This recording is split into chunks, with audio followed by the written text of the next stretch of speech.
சென்னையில் நங்கநல்லூரில் ஒரு மூவர் சமாதி இருக்குது அப்படிங்கிறது நமக்கு எத்தனை பேருக்கு தெரியும்?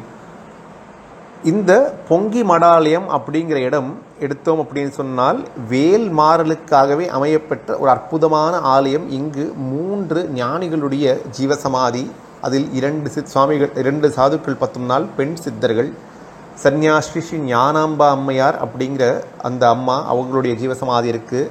அதற்கு பிறகு மோனாம்பா அம்மையார் அப்படிங்கிற அம்மாவோட ஜீவசமாதி இருக்குது. இதற்கு வலது பக்கத்தில் தண்டாயுதபாணியாக முருகப்பெருமான் வீட்டிருக்கக்கூடிய அந்த சமாதியில் பண்ணக்கூடிய அந்த மகான் யார் அப்படின்னு பார்த்தோம்னால் சாதுராம் சுவாமிகள் அப்படிங்கிற அந்த அற்புதமான மகான். இந்த பொங்கி மடாலயம் அப்படிங்கிறது எங்கே இருக்குன்னா நங்கநல்லூரில் இருக்குது. இந்த 3 ஞானியர்களோட ஜீவசமாதி இங்கே இருக்குது. இந்த சமாதிக்குள்ளே நம்ம போனோம் அப்படின்னு சொன்னாலே நமக்கு வேல் மயில் எல்லாம் வெளியிலிருந்து காட்சி தரும், நம்மை வரவேற்கும். இந்த 3 அற்புதமான மகான்களுடைய படங்களையும் நம்மால் தியானிக்க முடியும், அங்கே சென்று தரிசிக்க முடியும். விநாயக பெருமானுக்கு என்ன பெயர் இங்கே அப்படின்னு பார்த்தோம்னா ஞான கணேச கிரிநாதர் அப்படிங்கிற இந்த விநாயக பெருமானுக்கு பெயர். இந்த விநாயக பெருமான் யாருடைய ஜீவசமாதியின் மேல் அமர்ந்து கொண்டிருக்கார் அப்படின்னு பார்த்தோம் சொன்னால் ஞானாம்பா அம்மையார். சாதுராம் சுவாமிகள் அப்படிங்கிற இந்த மகான் இருக்கார் இல்லையா, இவர் வள்ளிமலை சச்சிதானந்த சுவாமிகளுடைய சிஷ்யர். எவ்வளவோ ஞான பாடல்களை உருகி உருகி உருகி பக்தி அப்படிங்கிற இந்த விஷயம் மெய் உருகி நெக்குருகி இவர் ஏற்றிருக்கார். அந்த சாதுராம் சுவாமிகளுடைய அன்னை ஆகப்பட்டவர் தான் ஸ்ரீ ஞானாம்பா அம்மையார். அந்த ஞானாம்பா அம்மையாருடைய ஜீவசமாதி மேல் இருக்கிறவர் தான் ஸ்ரீ ஞான கணேசகிரிநாதர் அப்படிங்கிற விநாயக பெருமான். இந்த அம்மா செப்டம்பர் மாதம் 8ஆம் தேதி 1902 வருடம் பிறந்து அதே செப்டம்பர் மாதத்தில் கிட்டத்தட்ட 91 ஆண்டு காலங்கள் பிறகு 9 செப்டம்பர் 1993ஆம் ஆண்டு 91வது வயதில் இந்த அம்மா சமாதி அடைகிறார். அடுத்ததாக நம்ம பார்த்தோம்னால் பொங்கி அப்படிங்கிற வள்ளி அம்பிகை. அந்த சாட்சாத் பொங்கி அப்படின்னு சொன்னால் நமக்கு என்ன வரும்? நமக்கு ஞாபகம் வர்றது எல்லாம் வள்ளிமலை சச்சிதானந்த சுவாமிகள் இந்த கந்தர்கோட்டம் இருக்கு இல்லையா, அந்த இடத்துல திருப்புகழ் எல்லாம் பாடிக்கொண்டிருக்கும் பொழுது ஒரு சின்ன குழந்தை அவருக்கு திருப்புகழ் எல்லாம் பாடி காட்டுறது. இவருக்கு என்ன கையில் வச்சுருக்கார் பார்த்தா, இவர் கையில் ஒரு வெத்தலை பட்டி வச்சுருக்கார். எனக்கு இந்த வெத்தலை பட்டியை கொடு அப்படின்னு. இந்த வெத்தலை பட்டி இந்த மகானுக்கு ரொம்பவும் பிடிச்ச விஷயமாக இருந்ததாம். இந்த குழந்தை கேட்ட உடனே சரி கொடுத்து விடுறார். கொடுத்து விட்ட உடனே இந்த குழந்தை ரொம்ப சந்தோஷமாக அதை வாங்கிட்டு அங்கிருந்து அப்படியே ஓடி போய்விட்டதாம். இந்த குழந்தையெல்லாம் அற்புதமாக அந்த பெண் குழந்தை திருப்புகழ் எல்லாம் அற்புதமாக பாடித்தான். கொஞ்ச நாட்களுக்கு பிறகு இவர் சென்னையிலிருந்து மறுபடியும் வள்ளிமலைக்கு வந்துடுறார். வள்ளிமலையில் வரும் பொழுது இந்த மகான் ஏதோ ஒரு மகான் கண்ணுக்கு தென்படுறது. ஒரு சின்ன பெண் குழந்தை, அற்புதமான இந்த சிறுமி ஓடிக்கொண்டே இருக்காள். இவரும் அந்த பெண் குழந்தையை தொடர்ந்து போகிறார். பார்த்தா ஒரு இடத்துல அந்த குழந்தை ஏதோ ஒன்றத்தை வச்சுட்டு ஓடிடுறா. எதை வச்சிருக்கா அப்படின்னு பார்த்தா இவரோட வெத்தலை பட்டி கேட்டு வாங்கினா இல்லையா, அதை வச்சுட்டா. அதுக்குள்ளே ஒரு சீட்டை எழுதி வைத்திருக்காள் அந்த வள்ளி தேவி. என்ன எழுதியிருக்காள்னால், நான் உன்னை மறக்க மாட்டேன், நீ என்னை என்றும் மறவாதே அப்படின்னு சொல்லி பொங்கி அப்படின்னு கையொப்பமிட்டு சாட்சாத் முருகப்பெருமானுடைய அந்த சக்தியாகப்பட்ட அந்த வள்ளி இவருக்கு அனுகிரகம் செய்தார். அப்படின்னா அவர்தான் வள்ளிமலை சச்சிதானந்த சுவாமிகள். திருப்புகழிலிருந்து சில அடிகளை எடுத்து மாற்றி வைத்து அது அற்புதமான ஒரு ஞான மந்திரமாக மாறி நமக்கு ஒரு கவசமாகவே இருக்கும் அப்படின்னு ஒரு அற்புதமான மந்திரத்தை ஏற்படுத்தினார் வள்ளிமலை சச்சிதானந்த சுவாமிகள். அப்படின்னு பார்த்தோம்னால் அந்த மந்திரத்தின் பெயர்தான் ஸ்ரீ வேல் மாறல் அப்படிங்கிற அற்புதமான மந்திரம். இதை உருவாக்கிய அந்த அற்புதமான மகானை பற்றி சேஷாத்ரி சுவாமிகள் அருள் கடாட்சத்தாலும் வள்ளிமலை சுவாமிகள் அருள் கடாட்சத்தாலும் ஏற்கனவே அடியேன் ஒரு காணொலி இந்த அண்ணாமலை அடிமை சேனலில் ஒரு சமர்ப்பணமாக வைத்திருக்கோம். அதோட அந்த லிங்கை டிஸ்கிரிப்ஷனில் கொடுத்துடுறோம். இவரை பற்றி தெரிந்து கொள்ள வேண்டும் அப்படின்னு ஆசைப்பட்டால் அந்த லிங்கை நம்ம கிளிக் பண்ணோம்னு சொன்னால் அந்த காணொலியில் அவருடைய அற்புதங்கள் எல்லாம் நமக்கு தெரிய வரும். அந்த வள்ளிமலை சச்சிதானந்த சுவாமிகளுடைய சிஷ்யராக விளங்கினார் இங்கே ஜீவசமாதியில் இருக்கக்கூடிய இந்த அற்புதமான மகான்.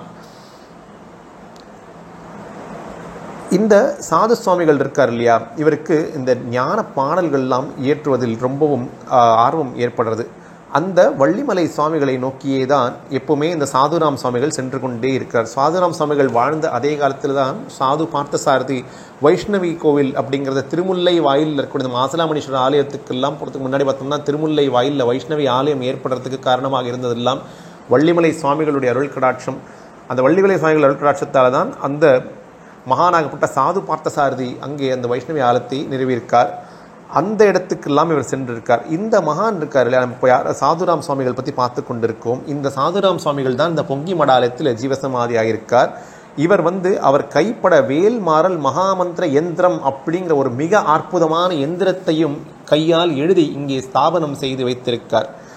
இந்த சாதுராம் சுவாமிகளோட வாழ்க்கையை நம்ம பார்க்கணும் அப்படின்னு சொன்னால், இவர் எங்கு பிறந்தார்னா தர்மாம்பாள் அப்படிங்கிற ஒரு க்ஷேத்திரத்தில் பிப்ரவரி மாதம் 1937 வருடம் 3ஆம் தேதி என்று பிறக்கிறார். இவருக்கு சேதுராம் அப்படிங்கிற பெயர் வைக்கப்படுறது. 1944ஆம் ஆண்டு இவர் பழனிக்கு சில உறவினர்களுடன் செல்கிறார்கள். வள்ளிமலை சச்சிதானந்த சுவாமிகள் அவருக்கு உபதேச தீட்சை கொடுத்து விநாயகர் திருப்புகழ் கொடுக்கிறார். அந்த விநாயகர் திருப்புகழை கொடுத்து இவருக்கு உபதேசம் கொடுத்தார். அது மட்டும் இல்லாமல் உம்பர் தருத்து அப்படின்னும் கரூர் திருப்புகழ், அந்த திருப்புகழை இவருக்கு அவர் தீட்சை எடுத்து கொடுக்கிறார். இந்த சேதுராமன் அப்போது ஒரு சின்ன குழந்தையாக இருந்த காரணத்தினால வள்ளிமலை சுவாமிகள் இவரை பார்க்க வேண்டும் அப்படிங்கிற ஆசையில் அவர் காது கிட்ட போய் தாத்தா அப்படின்னு கத்திடுறார். வள்ளிமலை சுவாமிகளுக்கு ரொம்பவும் கோபம் வந்துடுறது. கோபமாக எல்லார் கண்ணுக்கும் அது தெரியப்பட்டாலும் அது ஒரு ஹஸ்த தீட்சை. ஹஸ்த தீட்சை என்ன அப்படின்னால், வள்ளிமலை சுவாமிகள் சேதுராம் சுவாமிகளை அப்படியே அடித்து விடுறார். அந்த அடி கிடைச்சதுக்கு பிறகு இந்த மகான் மறுபடியும் அதே பக்தி நிலையிலேயே தான் இருக்கார். அந்த ஒரு ஹஸ்த தீட்சை கிடைச்சதுக்கு இவருக்கு ஞானம் அப்படியே பெருக்கெடுத்து ஓடுறது. 1950ஆம் ஆண்டு வள்ளிமலை சுவாமிகள் ஜீவசமாதி அடையறதுக்கு முன்னாடி இந்த சேதுராமனை அழைக்கிறார். அங்கே அழைத்து, இவருக்கு நீ எல்லா விதத்திலையும் சேவைகள் செய்வாய், நீ ஒரு அற்புதமான கவியாக அருட்கவியாக விளங்குவாய் அப்படின்னு சொல்லி அவரை அனுகிரகம் செய்துவிட்டு தான் அவருடைய ஜீவசமாதி ஏற்றுக்கொள்கிறார் வள்ளிமலை சுவாமிகள்.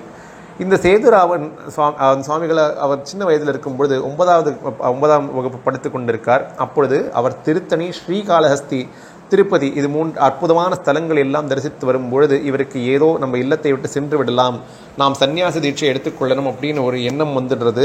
அதனால் ஒரு கடிதம் எழுதிவிட்டு அவர் அங்கிருந்து சென்று விடுகிறார். அதற்கு பிறகு அவர் மறுபடியும் வீட்டுக்கு எப்படியோ திரும்பி வந்துடுறார். திரும்பவும் இந்த எஸ்எஸ்எல்சி பரீட்சையை எழுதலாம் அப்படிங்கிற ஒரு நிலைமை வரதுக்கு முன்னால் என்ன பண்ணுறாருன்னா, வீட்டை விட்டு போயிடுறார்.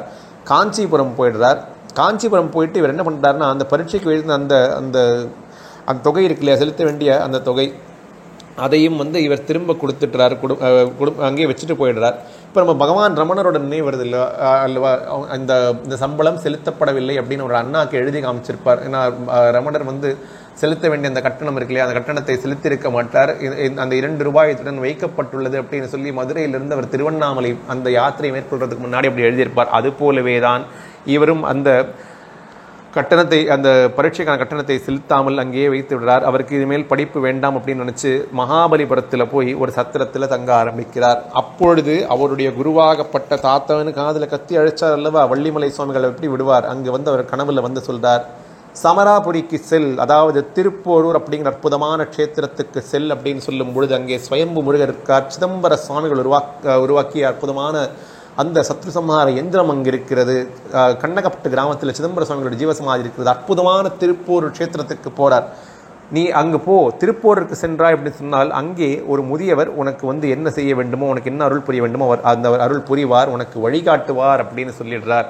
இவரும் அடுத்த நாள் திருப்பூருக்கு செல்றார். திருப்பூருக்கு சென்று முருகப்பெருமானை வழிபட்டு வெளியில் வரும் பொழுது ஒரு முதியவர் அங்கே இருக்கார். அங்கே ஒரு காகிதத்தை அவர் கீழே போடுறார். அந்த காகிதத்தில் என்ன எழுதியிருக்குன்னா, 108 முறை ஹர ஹரோஹரா ஹர ஹரோஹரா ஹர ஹரோஹரா அப்படின்னு முருகப்பெருமானை நோக்கி எழுதியிருக்கு. இவரும் அந்த முதியவரும் உணவு உட்கொள்கிறார்கள். அதற்கு பிறகு திடீர்னு பார்த்தால் அந்த முதியவர் காணாமல் போய்விடுறார். அதற்கு பிறகுதான் இந்த சேதுராமன் கிட்டத்தட்ட 10,000 கவிகள் இறைவன் மீது எங்கெல்லாம் கோவில் சென்றார்களோ அந்த கோவில்கள் எல்லாம் எவ்வளவோ அற்புதமான பாடல்களை ஏற்றிருக்கார். கிட்டத்தட்ட எல்லாருமே திருவண்ணாமலையில் கார்த்திகை தீபம் நடக்கும் பொழுதெல்லாம் கூட இவரோட பாடல்கள் நம்ம அடிக்கடி கேட்டிருப்போம். 1969ஆம் ஆண்டு திருவண்ணாமலை கார்த்திகை தீபத்துக்கு போறார். அங்கு போனதுக்கு பிறகு அங்கே இருந்திருக்கக்கூடிய திருக்கோவிலூருக்கு போறார். திருக்கோவிலூர் க்ஷேத்திரத்தில் தான் ஸ்ரீ ஞானானந்தகிரி சுவாமிகளோட தரிசனம் கிடைக்கிறது. ஞானானந்தகிரி சுவாமிகள் என்ன சொல்றார் இவர்கிட்ட அப்படின்னா, இப்போ இந்த பாடல்கள் எல்லாம் தாங்கள் எழுதுகிறீர்கள் அல்லவா, அது எங்கிருந்து உருவாகிறது அப்படிங்கிறத கண்டுபிடிங்க அப்படின்னு. கிட்டத்தட்ட பகவான் ரமணர் சொல்றது தான் இந்த நான் யார் அப்படிங்கிற அந்த ஆன்ம விசாரத்தை மேற்கொள்வது அப்படின்னு. அது போலவே தான் இந்த ஞானானந்தகிரி சுவாமிகளும் அது போலவே தான் சொல்லியிருக்கார் அப்படிங்கிறது. இதெல்லாம் பார்க்கும்போது நமக்கு ஒரு எடுத்துக்காட்டாக அமையிறது அல்லவா. எல்லா மகான்களும் கிட்டத்தட்ட ஒரே மாதிரி தானே நமக்கெல்லாம் அருள் புரிந்திருக்கிறார்கள்.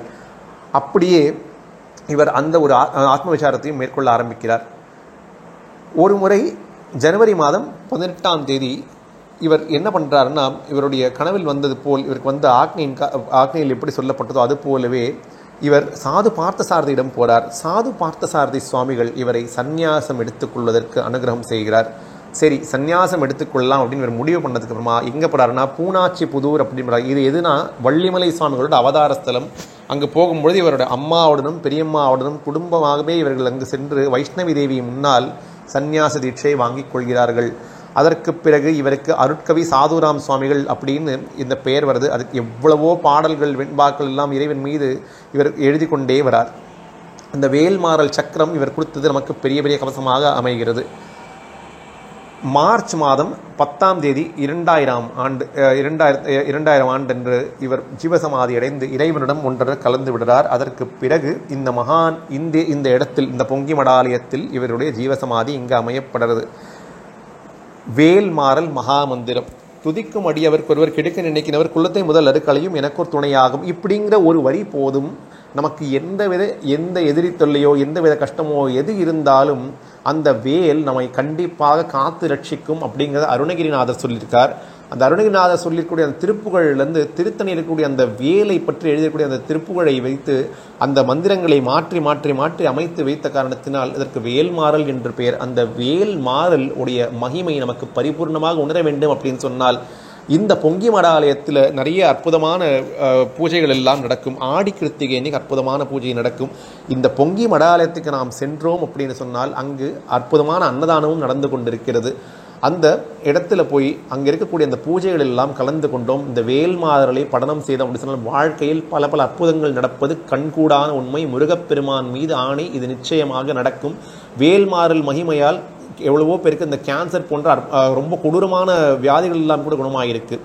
அதனால் இந்த பொங்கி மடாலயத்துக்கு சென்று இந்த 3 அற்புதமான சித்தர்கள் இருக்கா இல்லையா, இந்த ஞானாம்பா சுவாமிகள், மோனாம்பா சுவாமிகள், அதற்கு பிறகு சாதுராம் சுவாமிகள், இந்த 3 அற்புதமான அந்த சுவாமிகளையும் நாம் தரிசனம் செய்து இது மட்டும் இல்லாமல் வேல்மாறல் அப்படிங்கிற அற்புதமான விஷயத்தையும் நாம் உள்வாங்கி கொண்டு வந்தோம் அப்படின்னால் நமக்கு அது ஒரு பெரிய ஞான பொக்கிஷமாக இருக்கும். அதனால் கண்டிப்பாக நங்கநல்லூரில் இருக்கக்கூடிய அந்த மூவர் சமாதியில் சென்று தரிசனம் செய்து முருகப்பெருமான அருள் பாத்திரத்துக்கு எல்லாரும் கண்டிப்பாக பாத்திரமாக வேண்டும், அருள்ராட்சத்துக்கு பாத்திரமாக வேண்டும் அப்படின்னு வேண்டி கேட்டுக்கொண்டு இப்பொழுது பேசப்பட்ட வார்த்தைகள் அனைத்தையும் ஸ்ரீ வள்ளிமலை சச்சிதானந்த சுவாமிகளின் பாதங்கள் சமர்ப்பணமாக வைத்து இந்த உரையை நிறைவு செய்கிறோம். ஓம் நமோ வெங்கடேசாய.